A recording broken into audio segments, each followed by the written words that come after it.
This is a look inside the control room in Rockford, Illinois, where police can monitor 47 public surveillance cameras spread throughout hotspots around the city. So this is what you would see hanging on the bracket that hangs up to attach to the pole, and then there's a power supply and a radio transmitter that sets the cell signal out.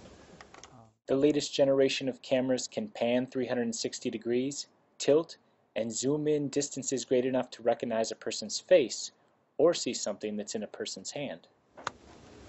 So you see there, we can read the license plate. We could even see, if the light is good enough, who's driving.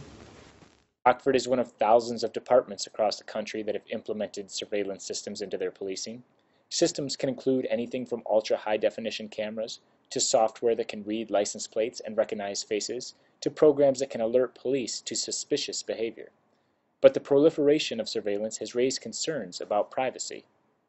The bit of graffiti seen here refers to Rockford Police Chief Chet Epperson. Yeah, I mean, do we want a world where we're always on video? I don't think that would be define happiness, you know. So I think we need a definite balance, and I think we need more consultation on that. But anyone that operates this they get trained and they have to sign off about the Privacy Act, so they're not looking in windows, but all these cameras are in the public domain. So the courts have ruled if you're in the public domain, you have no right to privacy. So I can zoom in to that person on the street and look at their face, and if we have a facial recognition program, we can find out who that is. I definitely am in support of the cameras. Yeah. Because like I said, there's some areas of Rockford that I think are very undesirable.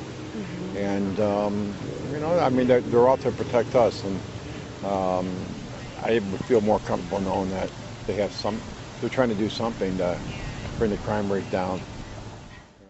Rockford's system pales in comparison to the networks in major cities like Chicago, which has an estimated 25,000 cameras available for police to access. Oh, I know they have like thousands upon thousands. I mean, there's not a street corner in the city that doesn't have a camera, and you can actually see the blue lights from the blue light cameras. So you can see where they are, but then that's just the ones you can see. There's the ones you can't see also.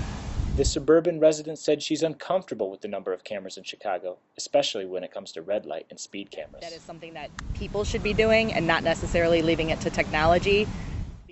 Police in Rockford say the camera system has been an effective tool for investigations. They found people that they knew and went out to interview them, and they said, no, we weren't there. I said, yeah, you were. We got you on camera. And so then they were able to get statements from them, where otherwise they would just say, no, I wasn't there. And we had no evidence to know that they were a witness to this. So. But I know a lot of people don't like the Big Brother theory behind it.